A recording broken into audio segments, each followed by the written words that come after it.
हम लोग मनुष्य हैं, 84 लाख योनियों में सर्वश्रेष्ठ मनुष्य योनि होती है। हमारे लिए वेद कहते हैं यह चेदशकद्बोद्धुम प्राक शरीरस्य विस्त्रसः ततः सर्गेषु लोकेषु शरीरत्वाय कल्पते। अरे मनुष्यों, जल्दी से भगवत तत्व का ज्ञान प्राप्त कर लो। यदि ये देह छूट गया, छिन गया, तो सर्गेषु करोड़ों कल्प 84 लाख में घूमोगे। ये मानव देह बार बार नहीं मिलता, बड़े पुण्य से मिलता है। स्वर्ग के देवता भी चाहते हैं इस मानव देह को, इतना इंपॉर्टेंट है। हम लोग नहीं समझते। करोड़ों कल्प, एक कल्प कितना बड़ा होता है। ये कलयुग 4,32,000 वर्ष का, द्वापर 8,64,000 वर्ष का, त्रेता 12,96,000 वर्ष का, सतयुग 17,28,000 वर्ष का, चारों युग मिलके 43,20,000 वर्ष का। और ये चारों युग 71 बार बीत जाए तो एक मनवंतर 30,67,20,000 वर्ष का, और 14 मनवंतर बीत जाए तो एक कल्प। इतना बड़ा होता है कल्प। उस कल्प रूपी ब्रह्मा के एक दिन के हिसाब से ब्रह्मा की उम्र 100 वर्ष की है। 3,110 खरब 40 अरब वर्ष की उम्र होती है। इसलिए वेद कहता है जल्दी करो, तत्व ज्ञान प्राप्त करो। चलो फिर चलते हैं वेदों में। एतद् ज्ञेयं नित्यमेवात्म संस्थम नातः परम वेदितव्यम हि किंचित भोक्ता भोग्यम प्रेरितारंच मत्वा सर्वं प्रोक्तम त्रिविधम ब्रह्म में तत्। श्वेताश्वतरोपनिषद पहले अध्याय का 12वां मंत्र। ये मंत्र कह रहा है कि 3 तत्व होते हैं, उन तीनों को जान लो और कुछ नहीं जानना, बस 3। हाँ, एक ब्रह्म, एक जीव, एक माया। वो हो मैं और ये है, बस। पहले किसको जानना चाहिए? उसको, ब्रह्म को। चलिए ब्रह्म को जानने की चेष्टा करें। ब्रह्म शब्द का अर्थ होता है बृहत बृंघयति इति तत्परम ब्रह्म, अर्थात जो बड़ा हो और दूसरे को भी बड़ा करे, उसको ब्रह्म कहते हैं। बृहत्वाद बृंघणत्वाच तद ब्रह्मेति, जो बड़ा हो और बड़ा करे उसको ब्रह्म कहते हैं। हाँ, तैत्तरीयोपनिषद में बड़ा सुंदर निरूपण है। भृगु वरुण के लड़के अपने पिता के पास गए। उनके पिता ब्रह्म ज्ञानी थे। वरुणम पितरम उपससार, भृगुर्वै वारुणी वरुणम पितरम उपससार अधीहि भगवो ब्रह्म। पिताजी बताइए ब्रह्म क्या होता है? उसको जानना बहुत आवश्यक है, वेद कह रहा है। उन्होंने कहा कि बेटा बड़ी सीधी सी बात है, ये तो वायुमानि भूतानि जायन्ते ये न जातानि जीवन्ति यत् प्रयन्त्यभिसं विशन्ति तत् ब्रह्म विजिज्ञासस्व। तैत्तरीयोपनिषद तीसरी बल्ली का पहला अनुवाक, जिससे संसार के चराचर उत्पन्न हो, जिससे उनका जीवन सुरक्षित हो, जीवित रहे, और जिनमें उनका लय हो जाए, उसका नाम ब्रह्म। बड़ी सीधी सी परिभाषा। और क्या परिभाषा है ब्रह्म की? न तत्समश्चाभ्यधिकश्च दृश्यते, श्वेताश्वतरोपनिषद 6वें अध्याय का 8वां मंत्र। ये मंत्र कह रहा है जिसके बराबर कोई न हो और जिससे बड़ा कोई न हो, उसको ब्रह्म कहते हैं। भागवत भी यही कहती है, स्वयं त्वसाम्यातिशयस्त्र्यधीशा। उसी भावार्थ से युक्त मैं एक एक कोटेशन का अर्थ नहीं करूंगा, संक्षेप में समझते चलिए।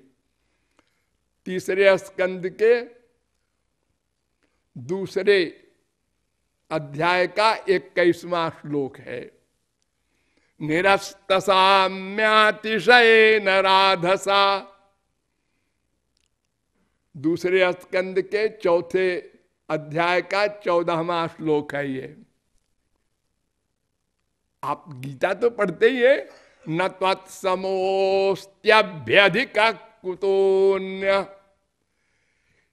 इन सब प्रमाणों का अर्थ है न उसके समान कोई है न उससे बड़ा कोई है।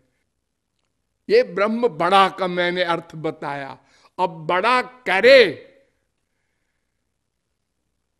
इसका प्रमाण समझिए। परास्त शक्तिर्विविधैव श्रूयते स्वाभाविकी ज्ञान बल क्रिया च।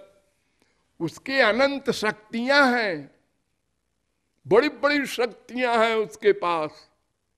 इम्पॉसिबल को पॉसिबल कर दें, असंभव को संभव कर दें। मुंडकोपनिषद ने और कहा है कि उस ब्रह्म की एक परिभाषा ये भी है, यस सर्वज्ञ सर्वविद यस्य ज्ञानमयं तपः। जो सर्वज्ञ हो, सर्वविद हो। एक भगवान अनंत कोटि ब्रह्मांड के प्रत्येक ब्रह्मांड के प्रत्येक लोक के प्रत्येक देश के प्रत्येक ग्राम के प्रत्येक पोखरे में रहने वाले प्रत्येक जीव के अनंत जन्मों के प्रत्येक क्षण के प्रत्येक संकल्प को नोट रखता है। ऐसा सर्वज्ञ भगवान होता है। और कैसा होता है? वो ऐसा होता है उसको कोई पा नहीं सकता, जान नहीं सकता, पकड़ नहीं सकता। न्यायमात्मा प्रवचन न लभ्यो न मेधया न बहुना श्रुते न यमे वैश वृणुते ते न लभ्यस्तस्यैष आत्मा विवृणुते तनुग्वम स्वाम। कठोपनिषद पहले अध्याय के दूसरी बल्ली का 23वां मंत्र। वो जिस पर कृपा कर दे वो उसको पा सकता है, जान सकता है। ये बड़ा करे बता रहा हूं मैं। तो जो सबसे बड़ा हो और दूसरे को भी बड़ा कर दे अपनी शक्ति दे करके, उसको ब्रह्म कहते हैं। और कैसा होता है ब्रह्म? तो भृगु ने 5 बार प्रश्न किया अपने पिता से। तो पहले तो उन्होंने कहा जाओ बेटा तपस्या करो, ऐसे नहीं मालूम होता ब्रह्म क्या है, ऐसे मुंह से बता दे तुम समझ जाओ, साधना करो, भक्ति करो। तो लौट के आए बहुत दिन बाद, उन्होंने कहा अन्नम ब्रह्मेति विजानात अन्नाद्येव खल्विमानि भूतानि जायन्ते। तैत्तरीयोपनिषद तीसरी बल्ली का दूसरा अनुभाग। पिताजी ने कहा नहीं, अभी नहीं समझे, फिर जाओ। फिर गए। प्राणो ब्रह्मेति विजानात प्राणाद्येव खल्विमानि भूतानि जायन्ते। पहले कहा अन्न ही ब्रह्म है, फिर कहा प्राण ही ब्रह्म है, फिर कहा मन ब्रह्म है, फिर कहा विज्ञानम ब्रह्मेति विजानात विज्ञानाद्येव। विज्ञान माने जीवात्मा ही ब्रह्म है। फिर जाओ। अंत में जब उन्होंने भक्ति करके ये वाक्य कहा, आनंदो ब्रह्मेति विजानात आनंदाद्येव खल्विमानि भूतानि जायन्ते आनंदेन जातानि जीवन्ति आनंदम प्रयन्ति अभिसंविशन्ति। आनंद ही ब्रह्म है। आनंद, ये संसार उसी से पैदा हुआ, आनंद से जीवित है, आनंद में लय होगा। हाँ बेटा आप समझे। तो ब्रह्म क्या वस्तु है? आनंद। ये जो आप लोग सुनते हैं ब्रह्म का नाम सच्चिदानंद, सच्चित आनंद, तीन, नो केवल आनंद बस। भगवान में आनंद है ये भी ठीक है, और भगवान ही आनंद है ये भी ठीक है। भगवान में आनंद है ये तो एक समझाने के लिए बोलते हैं। भगवान कोई अन्य वस्तु है उसमें आनंद है, जैसे घड़े में पानी है, जैसे रसगुल्ला होता है ना, एक गुल्ला होता है छेने का, उसमें चीनी का रस मिल जाए तो रसगुल्ला होता है। ऐसा नहीं है, वो आनंद ही आनंद है, सब कुछ आनंद एवाधस्तात् आनंदो परिष्ठात् आनंद पुरस्तात् आनंद पश्चात आनंदो दक्षिणतः आनंद उत्तरतः आनंद एवेदग्भम सर्वम। सच्चित्त विशेषण है, यानी आनंद कैसा है? सत। सत माने नित्य। भगवान का आनंद जब मिल जाए तो वो छीना नहीं करता। हाँ, संसार का तो छिन जाता है ना। रोज आपको आनंद मिलता है, माँ से, बाप से, बीवी से, पति से, रसगुल्ला से मिला, फिर खत्म। और भगवान का आनंद मिल गया तो सदा पश्यंत सूर्य तद विष्णु परमम पदम, अनंत काल के लिए सोष्णुते सर्वान कामान सह ब्रह्मणा विपश्चिता। तो आनंद के विशेषण है सत और चित, माने ज्ञान। आनंद ज्ञान युक्त है। संसार का आनंद जड़ होता है। रसगुल्ला खाया, हाँ कैसा है, बस ऐसे करो, मुंह बनाओ। लेकिन भगवान का ज्ञान ऐसा है कि भगवान तो सर्वज्ञ रहते ही हैं, दूसरे को भी दान दे देते हैं ज्ञान का। और भगवान में गुण है, अनंत गुण है, जैसे ऐश्वर्य, सब पर शासन करना, सब पर, स्वांश हो या विभिन्नांश हो, चाहे ब्रह्मा विष्णु शंकर हो और चाहे हम लोग मायाबद्ध हो, सब पर शासन नियामन। और भगवान में माधुर्य है, मधुरता है सर्वावस्था में, और तेज है, काल पर, माया पर, सब पर शासन। और भक्त वात्सल्य गुण भी है, और भक्त बश्चता भी है, अनंत गुण है। पृथ्वी के रजकणों को आप गिन सकते हैं, गुणों को नहीं गिन सकते। यो वा अनंतस्य गुणानंता ननुक्रमिष्यन् सतु बाल बुद्धि, कोई नहीं गिन सकता।